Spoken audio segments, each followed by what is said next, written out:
On August 31, 1997, the world woke up to shocking news that would change history forever. Princess Diana, known as the People's Princess, was gone.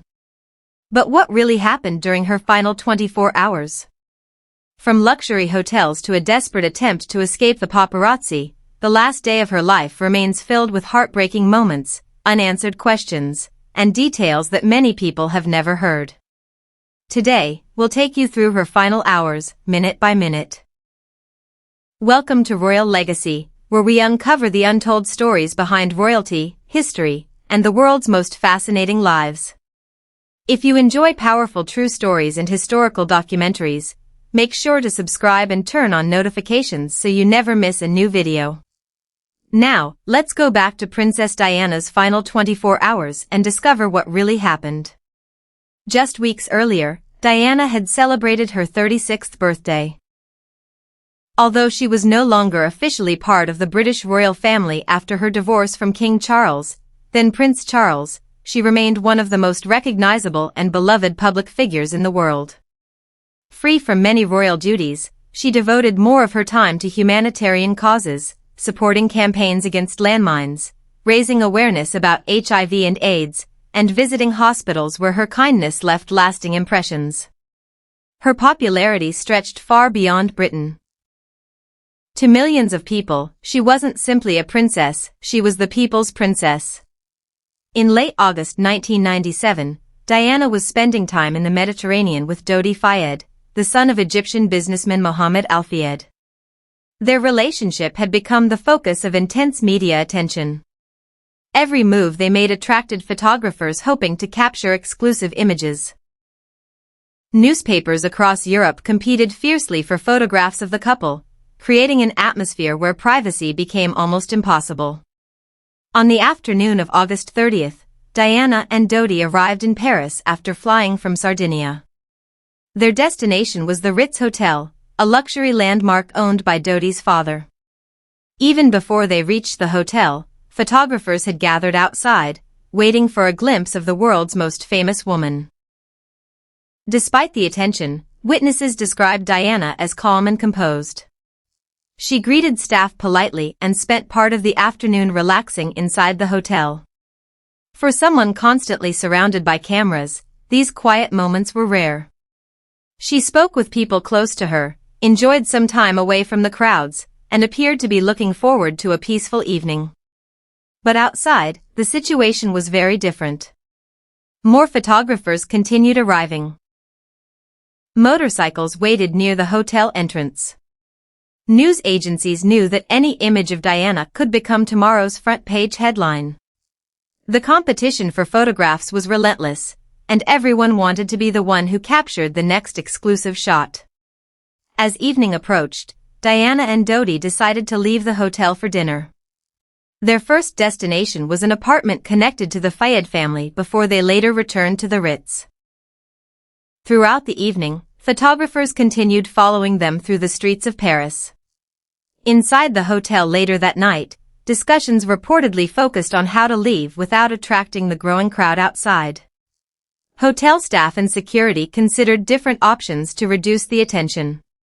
The goal was simple: help Diana and Dodi leave safely while avoiding the waiting photographers.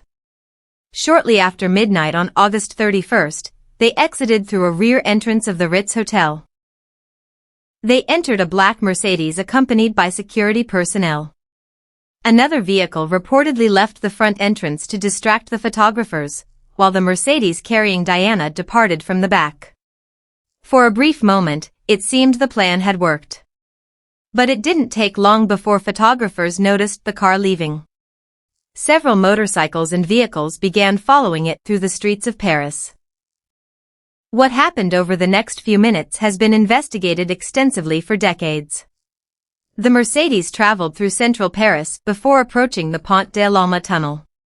Inside the tunnel, the vehicle was involved in a devastating high-speed crash. Emergency services responded quickly. Police officers, firefighters, and medical teams arrived at the scene within minutes. The priority became rescuing those inside the damaged vehicle. Dodi Fayed and the driver, Henri Paul, suffered fatal injuries. Bodyguard Trevor Rees-Jones survived despite serious injuries. Princess Diana was still alive when emergency responders reached her. French medical teams worked tirelessly at the scene before transporting her by ambulance to the Pitié-Salpêtrière hospital in Paris. Doctors continued every possible effort to save her. For hours, medical staff fought to stabilize her condition. Surgeons performed emergency procedures while news of the crash slowly began reaching journalists around the world. In the early hours of August 31st, despite every attempt by the medical team, Princess Diana died from injuries sustained in the collision. She was just 36 years old. As dawn broke across Europe, television stations interrupted regular programming. Radio broadcasts changed instantly. Newspapers rushed to print special editions. Millions of people woke to unbelievable headlines. The reaction was unlike almost anything seen before. Crowds gathered outside Buckingham Palace and Kensington Palace.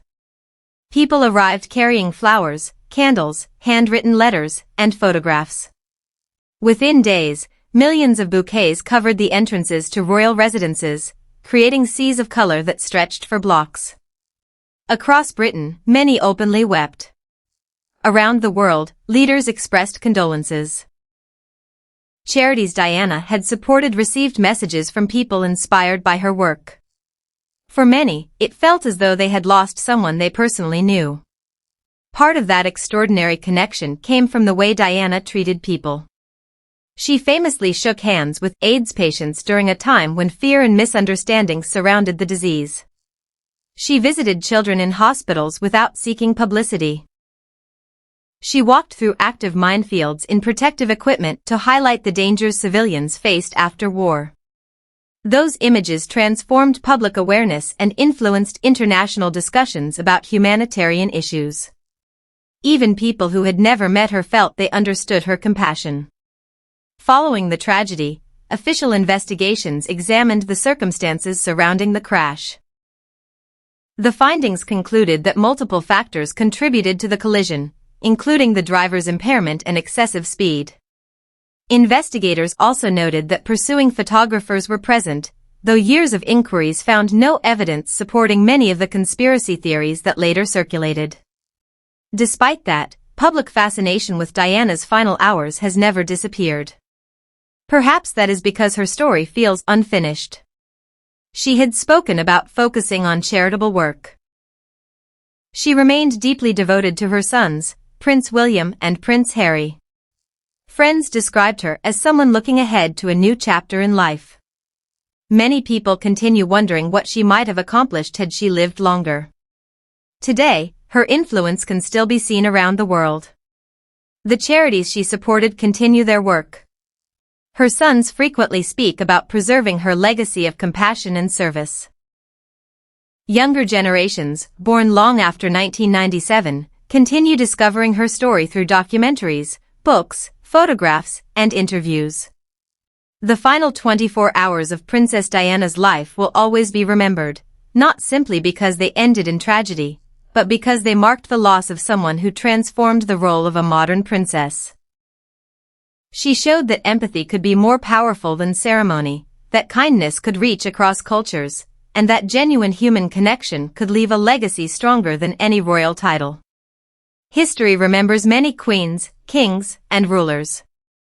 Yet few people are remembered the way Diana is, not for the crown she wore, but for the hearts she touched. Even today, her final journey remains one of the most emotional stories in modern history, reminding the world that true influence is measured not by power or privilege, but by compassion that continues long after a life has ended.